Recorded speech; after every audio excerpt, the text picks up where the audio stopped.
Hello everyone! Today's vlog will be a Q&A since many of you probably don't know me so well yet.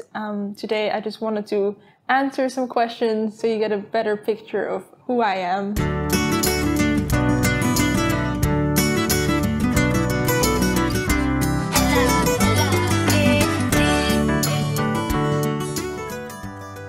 I was 6 years old when I started playing the cello. Before that I played the violin for maybe a couple of months, but I hated it, so I switched to cello when I was 6. Well, the cello is a relatively big instrument with a beautiful, warm sound. Many people say, which I agree to, that it comes closest to the human voice, and therefore it has a very kind of attractive quality for me because it's very expressive and it can fulfill many different roles in music making. I love the cello. If I wouldn't be a musician, I would probably be a cook because I love cooking and I grew up with my mom. She's a cook and a musician, but now a cook. I love being creative with food. I also love creating foods from just very few ingredients and making something beautiful out of it. It's a bit like music in the sense that it's art and you just create something in the moment, and it's always a bit different, even if it's the same recipe or same idea behind it. So I love cooking. I'm very interested in psychology because it's a very human thing we all have to deal with. And yeah, I think maybe I would be interested in studying psychology. I don't know if I would want to be a psychologist.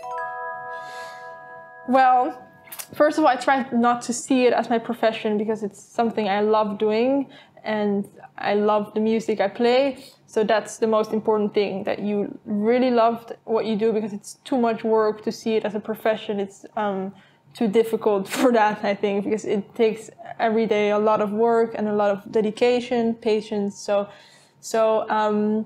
But sure, you have to live from it, and there are certain things that are not as fun related to being a professional musician. Yeah, it's always keeping in mind why you're doing it. That's the most important thing. And then the other things that are less fun, you kind of just do them because they're part of it. My superpower is probably taking the lead in certain situations without telling people what to do. It's kind of a sneaky way of guiding people. And I think that's a good quality to have because everyone is good at something. You make everyone use their strengths, and I think I can kind of feel easily what people's good qualities are. My life is quite busy, relatively busy, I think. It's always different. There's, obviously certain routines I like to stick to, but I travel a lot and I play quite a lot of concerts, and I'm in different situations quite often. So it's busy and exciting and yeah, pretty busy. First of all, I look around, check out the hotel room. If it's a nice hotel room, it's obviously more enjoyable. I try to make myself feel a bit at home. So sometimes I take out some of my luggage and put it in the place where I want to put it. And it depends. If I spend a lot of time there, if I'm there for some days, I actually really take out the stuff of my suitcase and make it a bit more comfortable. Otherwise, I just do what I have to do there: practice, sleep, shower, and then I yeah, it depends a bit, but sometimes I try to make it feel a bit more homey. Homey. Probably my family, the teachers I've had in the past, friends, colleagues, some colleagues. And it sounds a bit weird, but sometimes myself. So if I discover something for myself, then I inspire myself to kind of keep going in that direction. It's not that I feel inspired by myself, but sometimes I want to improve something in myself. and it comes from within, then sure, you got it from an outside source, but still you're the one fulfilling it. So it's a combination of my family, teachers, friends, and what you do with it is actually what is very important. Well, so my mom is Cuban, my father is Dutch. My mom grew up in the States, in New York and Boston before she came here and married my father. Yeah, sure, they come from very different backgrounds. So I think it made me more open to different ways of thinking, different ways of dealing.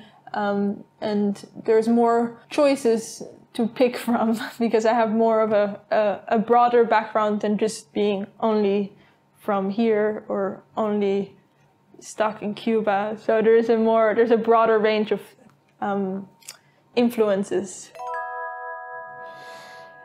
What I wish for the coming time is to find a sponsor who will buy the cello that I just fell in love with. And in the past years, it's been a bit of a bumpy ride with finding a cello that suits me. And now I found 2 cellos that I really like. And now it's just a matter of finding the money, finding someone who trusts me and believes in me to sponsor me. And that's what I would love to happen as soon as possible.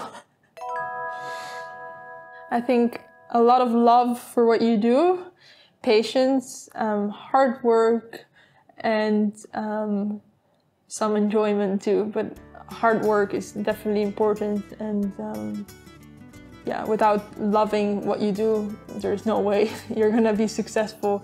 At some point you will have to face yourself. So yeah, you have to figure out what you really love doing and why also. If you have any other questions for me, please ask below in the comment section. And if you liked this vlog, please like it or subscribe to my channel. See you next time.